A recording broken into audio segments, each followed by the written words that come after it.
Kata Allah, kalau sholat seseorang benar, maka ukurannya adalah dia akan terbebas dari perbuatan keji dan di sholat yang ditunaikan dengan benar. Sholat yang ditunaikan dengan benar. Ada alif lamnya, Bu. Ingat ya, ada alif lamnya. Kalau tidak ada alif lamnya, sholat itu artinya umum, sholatnya bebas.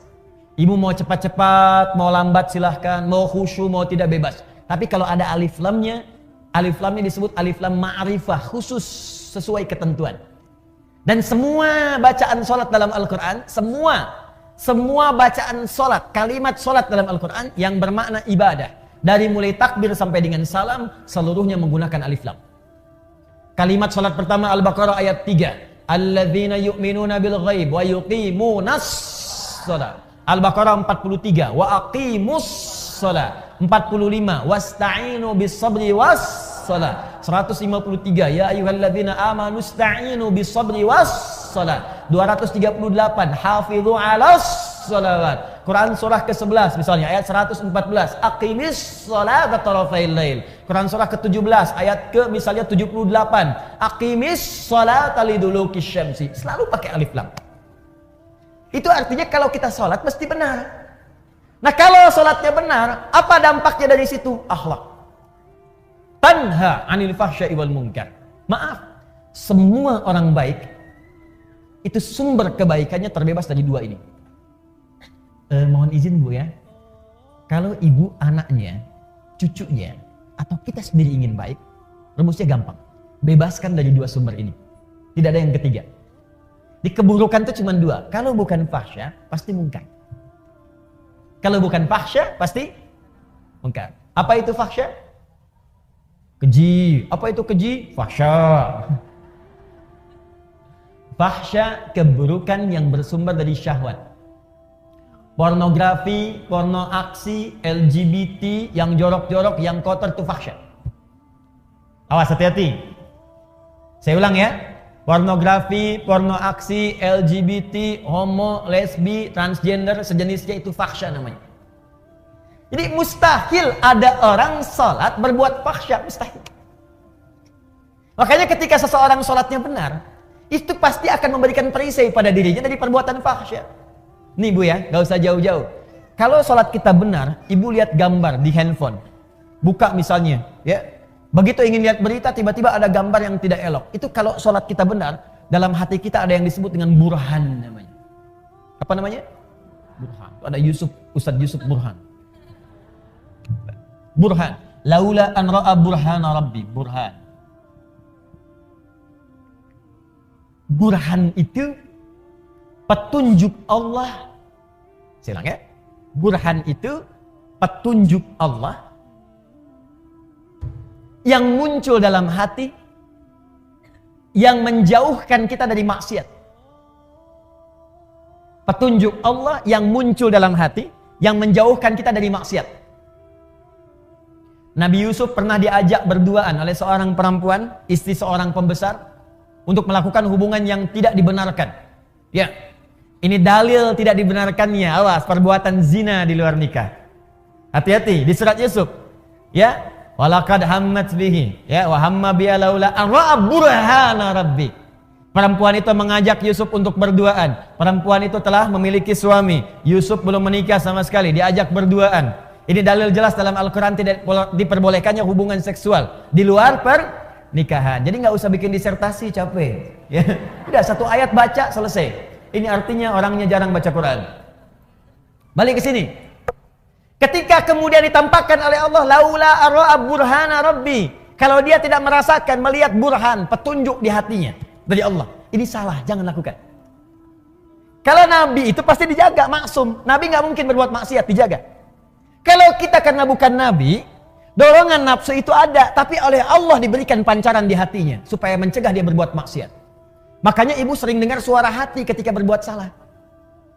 Kalau nggak percaya begini Bu, tes ya, tes. Masih ada nggak nih? Nanti keluar dari sini, ibu coba pakai sendal orang lain. Ngetes, awas, bukan dia lakukan, ngetes. Pakai aja, punya saya, kata Ustadz Adi. Ini cuma cek. Cek ya. Lihat sini. Ibu pakai. Begitu ibu pakai itu, nanti akan ada suara hati dalam benak kita. Itu bukan punya kamu. Pasti itu. Ada snack aja. Snack dikasih itu. Di samping misalnya, ibu mau ambil aquanya. Ketika itu bukan untuk ibu, hati ibu akan mengatakan, itu bukan punya kamu. Iya. Selalu begitu. Itu burhan namanya. Nah makanya orang-orang yang sholatnya bagus, itu pasti sinyal burhannya kuat, Bu. Nggak percaya silahkan. Semakin banyak sholatnya, semakin tinggi kualitasnya, bahkan jangankan yang fardu, sholat sunnah dia buru, tahajud dia kerjakan, sholat duha dia lakukan, rawatib tidak pernah tinggal, sholat mutlak dia lakukan, semua jenis sholat dia koleksi. Kalau sudah dikerjakan semua ini, demi Allah saya katakan, mustahil dia akan berbuat fahsya. Mustahil.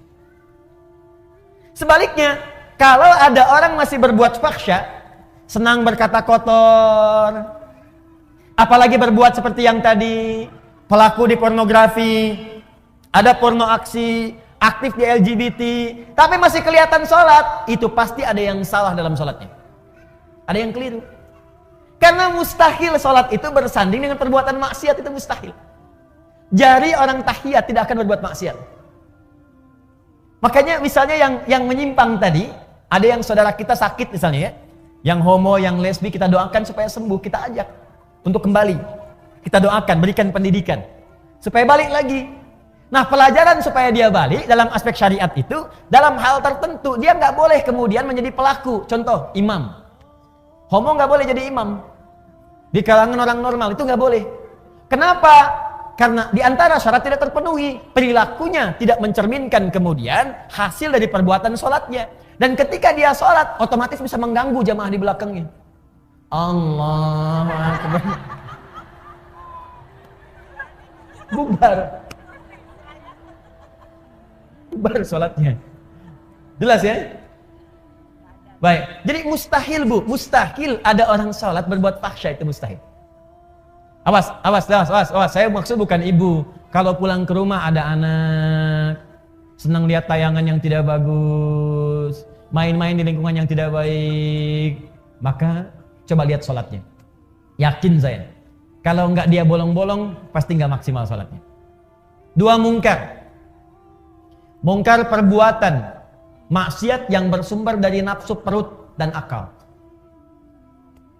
Jadi kebutuhannya kebutuhan perut dan direncanakan oleh akal. Misal, mencuri, korupsi, mencela, berselisih, berdusta. Awas, itu mungkar.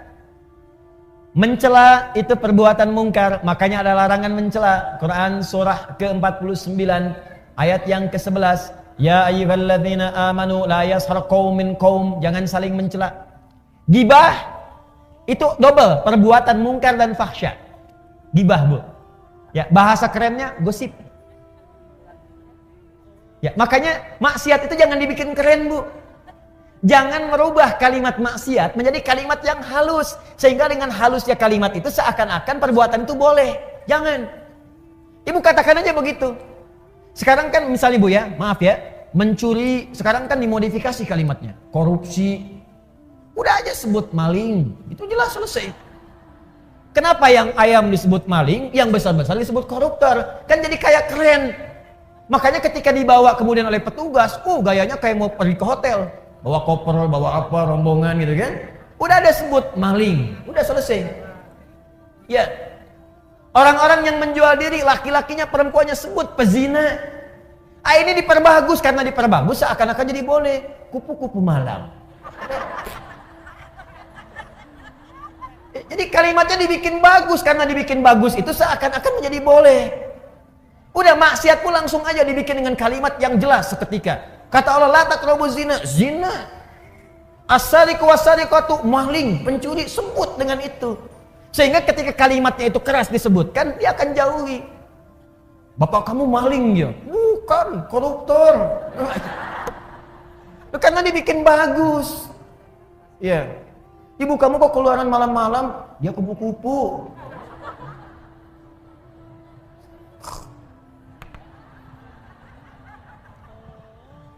Paham? Nah, jadi orang kalau salatnya benar itu pasti lahirnya akhlak. Dia akan menjauhi perselisihan. Dia akan menjauhi gibah, gosip. Awas, Bu.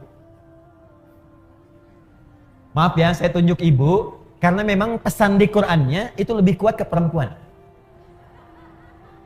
Laki-laki mungkin, tapi perempuan lebih kuat cenderungannya. Itu ada di surat ibu.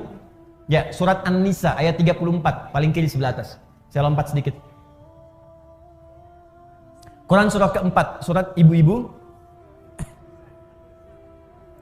Ayat 34, paling kiri sebelah atas. Ar-rijalu qawwamuna 'alan nisa bima faddalallahu ba'dahum 'ala ba'din wa bima anfaqu min amwalihim. Ada ayatnya? Oke, sekarang lihat pertengahan ayatnya. Fas-salihatu, maka istri-istri yang solehah itu, perempuan-perempuan yang solehah itu. Siapa yang ingin jadi perempuan solehah boleh angkat tangan. Baik, sekarang turunkan tangannya. Saya tidak butuh tangannya, tapi yang saya butuhkan adalah kesesuaian dengan ciri ayatnya. Ibu ngangkat sampai ke lantai 2, sampai ke kubah. Kalau nggak sesuai dengan ciri ayat ini, maka tidak akan pernah selaras dengan apa yang Allah inginkan. Nah, sekarang lihat. Fas-salihatu. Ciri istri solihah itu kata Allah yang utamanya ada 2. Satu, qanitatun. Qanita, jamaknya qanitat. Ibu qanita, apa artinya? Qanitat itu artinya orang yang taat kepada Allah. Kalau dalam konteks istri, orang yang taat kepada Allah dengan cara menaati suaminya pada yang baik-baik menurut Allah. Itu cara memahaminya.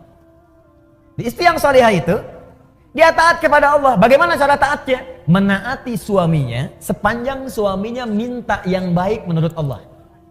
Misal, kata suami, "Ma, berhijab ya, insya Allah ya, salihah. Ma, besok ikut ta'lim ya, insya Allah Pak, salihah. Ma, malam tahajud ya, insya Allah Pak, salihah. Ma, besok baca Quran ya, Pak nanti aja deh, setengah salihah." Ngapain sih Pak Quran melulu? Tidak solihah. Jelas? Nah, jadi ibu, kalau suami minta pada yang baik-baik, ibu cepat kerjakan. Sebetulnya bukan suami yang minta, tapi Allah yang menurunkan lewat perintah itu untuk bertanya kepada Anda. Hei, kamu solihah bukan? Kamu solihah tidak? Tidak Ustadz, saya anak. Bukan.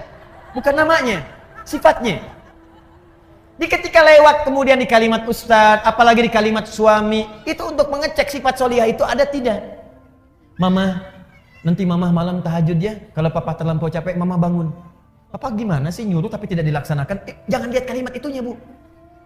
Lihat kalimat perintahnya, boleh jadi itu titipan Allah untuk menaikkan level solihah ibu. Karena itu ketika suami dipasangkan dengan istri, seringkali Allah kirimkan kemudian karakter-karakter pada suami, perintah-perintah pada suami, sebetulnya untuk menyempurnakan sifat istri. Itu hikmahnya. Dan sebaliknya, diturunkan kemudian pasangan pada istri yang serupa, karena ini kemudian lahan untuk menyempurnakan sifat suami. Makanya pasangan itu pasti sesuai. Dan jangan pernah mengharapkan pasangan orang. Kenapa suami saya tidak seperti Ustadz ya? Udah itu jalurnya. Jelas ya? Nah, cirinya itu. Tapi kalau suami memerintahkan kepada yang tidak baik menurut Allah, ibu boleh tolak. Dengan cara yang lembut. Ma, besok papa ada family gathering di perusahaan. Mama kan tahu level papa di perusahaan. Yang lain gak ada yang pakai jilbab, Ma. Lepas dulu lah, paling cuma 30 menit. Ibu boleh tolak dengan cara yang lembut. Pak, pekerjaan rezeki itu sudah Allah atur, Pak. Yang belum teratur kan surga kita. Mama khawatir ketika jilbab ini dilepas kita terpisah di surga. Lebih baik kita kenakan ini, dan ini bisa mengantarkan kita pada rezeki yang baik dan ridha Allah Subhanahu wa taala. Khawatir gimana kalau nanti saat dibuka mama wafat? Siapa yang tanggung jawab? Itu lebih indah masuk ke dalam hati dibandingkan dengan celaan dan kagetan. Lepas dulu ya, Ma. Apa? Paham ya? Itu begitulah. Walaupun memang tidak mudah. Ustadz juga sama ya. Sama. Makanya jarang Ustadz ceramah bawa istrinya. Itu sangat jarang. Ini live Mas. Nanti kita selesaikan di rumah. Dua. Nah ini kaitan dengan yang tadi. Hafizatun lil ghaibi bima hafizallah. Jadi istri salihah itu adalah menjaga nama baik keluarga, suami, khususnya ketika tidak sedang bersamanya. Perhatikan baik-baik. Yang telah Allah tutupi. Jadi kalau ada aib di rumah tangga, kata Allah jangan buka keluar. Ini jaminan Allah, Bu, ya. Sepanjang ibu tidak buka keluar, maka Allah akan tutup sampai dengan hari kiamat. Makanya kata Nabi, kalau ada peristiwa terjadi malam hari nggak enak, siangnya jangan dibuka, tutup. Kalau ada peristiwa siang, jangan dibuka malamnya. Nah ini yang terjadi seringkali, siang masih dibuka. Dan sekarang wasilahnya banyak, media sosial. Dia nggak keluar rumah, tapi bisa bikin status di dalam rumah. Nah yang paling tidak elok itu kadang-kadang, ini menjadi bahan untuk berbuat maksiat. Padahal dia sholat, tapi masih dikerjakan. Yang digosipkan bukan urusan luar, yang dibawa keluar justru masalah di dalam rumah. Judulnya memang pengajian datang. Ustadz belum tiba ketemu kawan, saling bersalaman. Apa kabar? Iya sayang, kemana aja? Alhamdulillah sehat. Gimana kabarnya? Baik. Keluarga gimana? Sehat. Suami gimana? Di situ masalahnya.